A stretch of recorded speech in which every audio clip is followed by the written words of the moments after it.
So I was minding my business, scrolling through TikTok, and kept seeing scenes from this movie. I read a few of the comments and saw that everyone really enjoyed it and had some strong opinions about it. So eventually I found some time to watch it. And y'all, Fair Play is so good. I knew I had to talk about it. This movie does a good job at showing what women have to go through when they get promoted. The rumors, people doubting their capability, people thinking that they got it by sleeping with an higher up, their partners showing their insecurity, and their entire ass. Yeah, it could be rough. With that being said, this won't be a traditional recap, more like commentary like before. So let's get into it. As the movie opens, we are introduced to our main characters, Emily and Luke. They were at a family member's wedding and appeared to be really smitten with each other.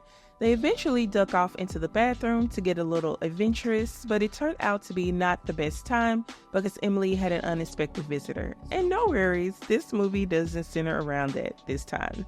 If you've seen my review on Run Sweetheart Run, you will get why I said that. But yeah, as they attempt to clean themselves up, Emily notices a ring on the floor and asks Luke about it. Though he planned to do it differently, he decided that now was the time to ask Emily to marry him, and she accepts. Okay. Okay. They sneak out of the reception and go home to celebrate their impromptu engagement, but they didn't get to sleep in because early the next morning they get up and get ready for work. Emily and Luke were both financial analysts at the same company, and they put in extra work to make sure no one knew they were together. They would take separate routes to work and everything. Them being this intentional about hiding their relationship works in Emily's favor at the end, but I'll get to that later.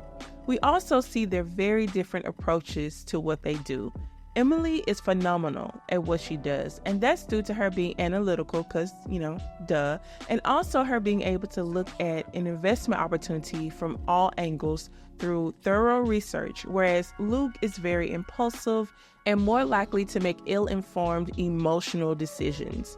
Keep this in mind. A spot opens up for a new portfolio manager, and shortly after, Emily hears through the grapevine that Luke has been chosen to fill that spot.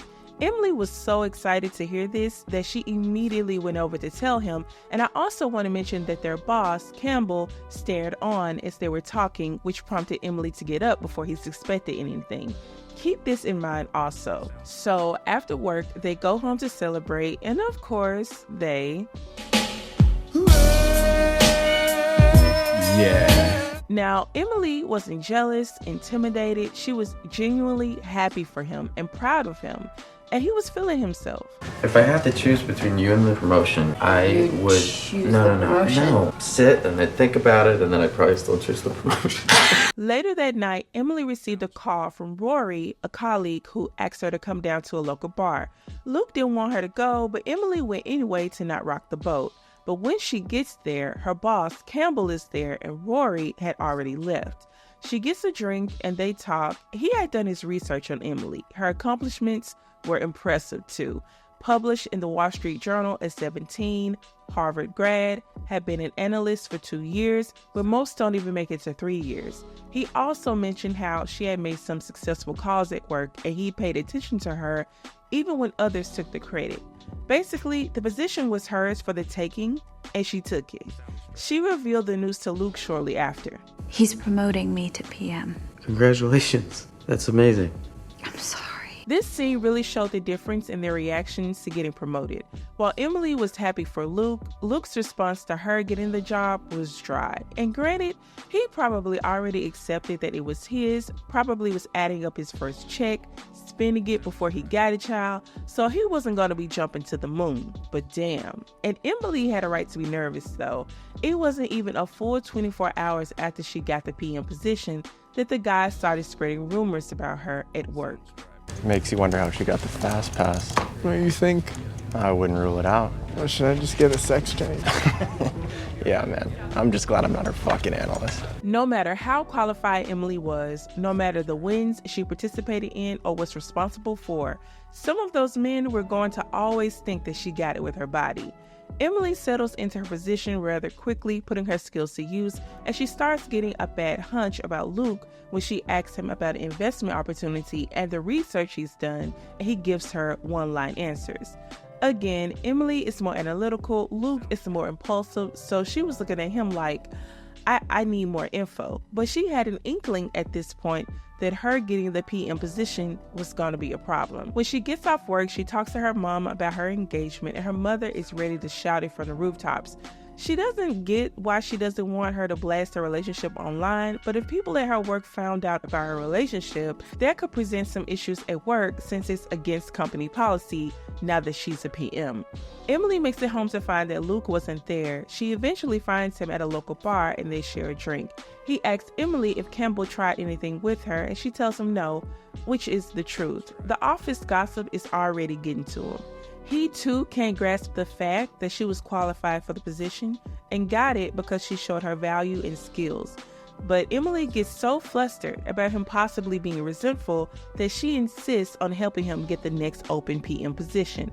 So the next day at work, she gives him an opportunity to look into an investment and tells him to make it a priority. He didn't even take her seriously and asked her did she want it by the end of the day, which had her looking like, dude, are you serious? Do you still want him by the end of the day? Do you want this or not? The answer was clearly no. He wanted it, but he didn't want to work for it, or he didn't want her handout. Who knows? But he clearly wasn't motivated. Emily sticks her neck out for him and suggests that they pull in Luke to analyze an opportunity, and Campbell shoots the idea down quick, bringing up a fact that Emily didn't know, that Luke's word once cost them $50 million. But he's here to support your vision, not steer it.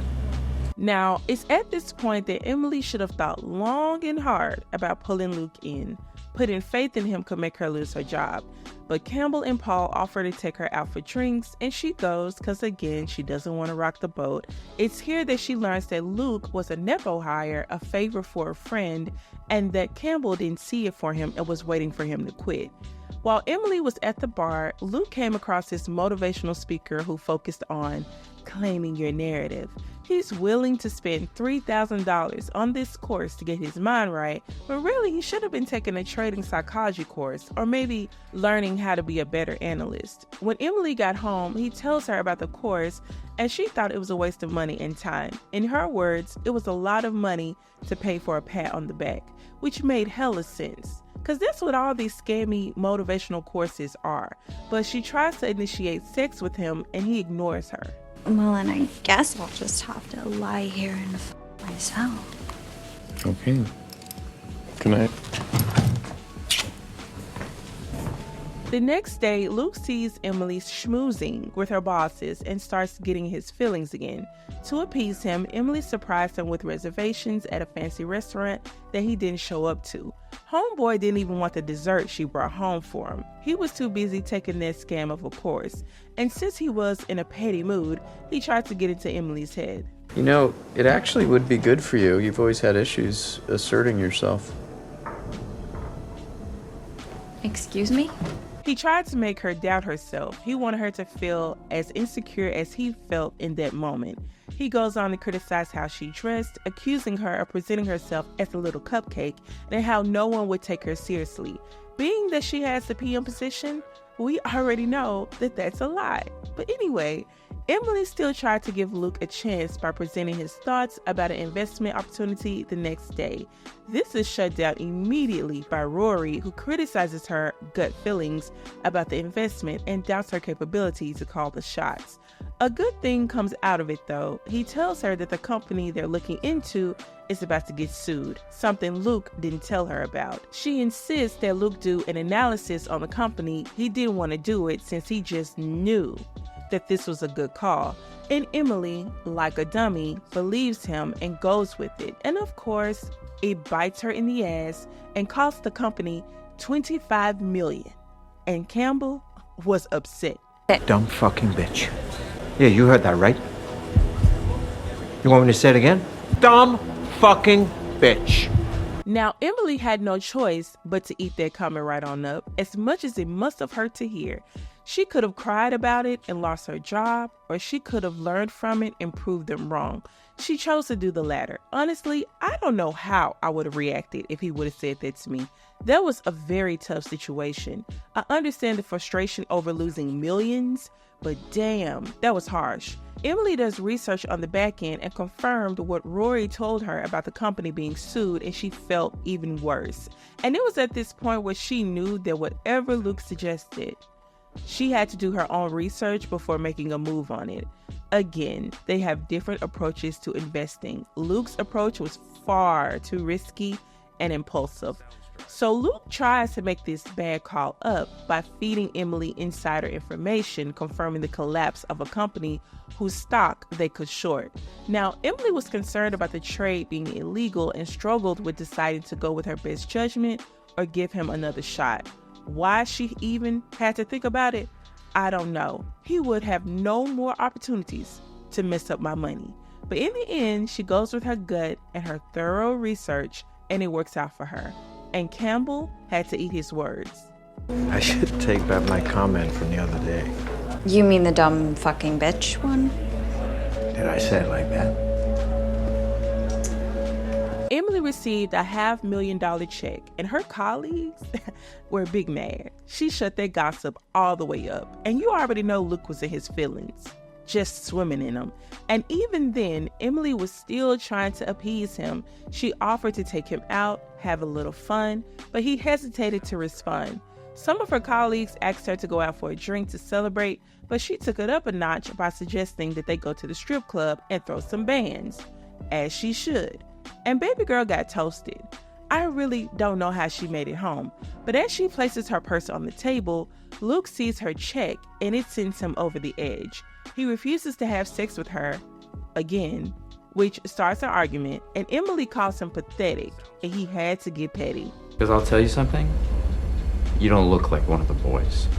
You look like the hooker they paid to keep them company. The next day, Luke sees Rory getting fired and gets excited about the new PM position opening up, so he goes into Emily's office expecting a favor, but Emily didn't go for it, since she knew that Luke's days were numbered at their job, plus her not being able to trust his advice. She pretty much tells him to not even try to get that position and focus on getting another job. But no, Luke wanted that position. He was acting like a straight-up toddler. He goes into Campbell's office, demands that he gives him 60 seconds to pitch himself for the job, but instead of listing out what he's done for the company, his accomplishments, how he's brought value, he tries to flatter him and even gets on his knees to beg, only to find out that the position was already filled and the new PM was just as qualified as Emily. He's our new PM. Supposed to him from 3G. He brought them 90 million last year. Quarter. That was a quarter? Correct. And Luke was pretty much on a crash out mission after that. Child, I would have quit that day. They would have never saw me again. But he starts swimming in those feelings again, and he gets toasted. He doesn't come home that night, doesn't come to work the next day. That evening, Emily goes home to find Luke there, still drunk. She tries to appease him again by offering to help him find another job, and you already know he wasn't trying to hear that. Meanwhile, her mom starts blowing her up about her surprise engagement party that she doesn't want. Her mother gets mad at her for being ungrateful about a party she didn't ask or want her to throw anyway. I really wish this movie showed more of her mother and why they had such a tense relationship. Obviously, she was overbearing, but I would have liked to see more. But Luke continued to argue with her.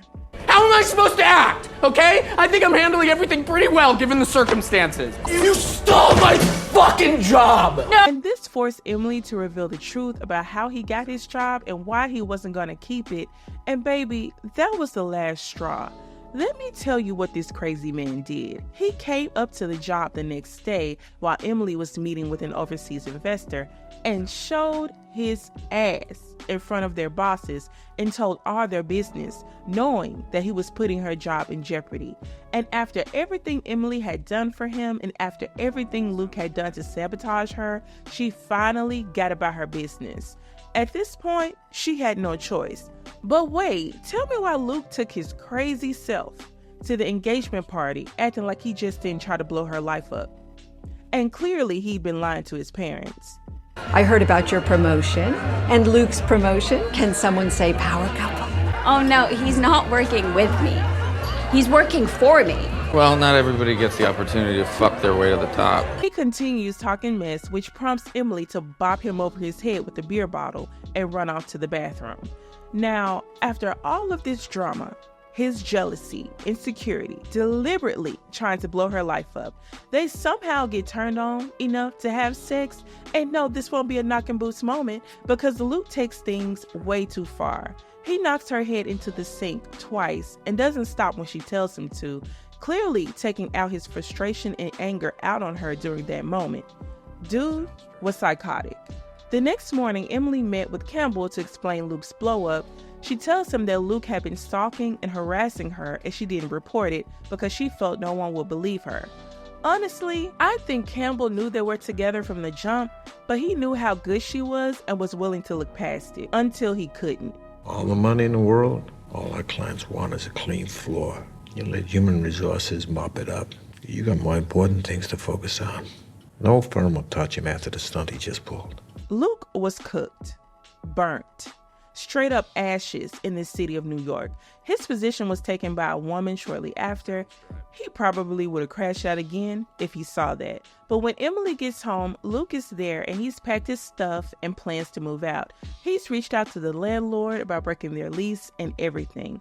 He's acting like nothing happened, like this is a normal, it's not you, it's me type of breakup. Dude, you really tried to destroy that girl. And the more he acts like he did nothing, the angrier Emily gets, and she grabs a knife off the floor and holds it up to Luke. Stop! Ruin my job, my reputation. What do you want me to say? What do you want me to say? She forces him to get on his knees and admit everything he's done. And he doesn't have much of a choice since she stabbed him in the arm. But what really sets him off is when she forces him to say he's nothing and he breaks down. And just when you thought Emily had a little sympathy left, now wipe the blood off my floor and get out. It's crazy how she had to hurt him for him to admit and accept the things he'd done to her. This girl tried her best to put you on. Well, she didn't have to. You didn't want to do the work, the research. You wanted to flatter for positions your lack of skill and results couldn't get you in. And you are a Nepo hire, placed in a position where you could succeed, and you did nothing but float. And then get mad at her for being great at what she does. This movie was so wild to me. Luke would have had one chance to mess with my funds and my career. After that, I would have been done. But anyway, this movie is available to watch on Netflix. It's a good watch for sure. Anyway, that's it for this impromptu recap. Please like, comment, and subscribe if you haven't already. And I'll see you this Sunday for my recap of ATL, shawty. See you next time. Bye.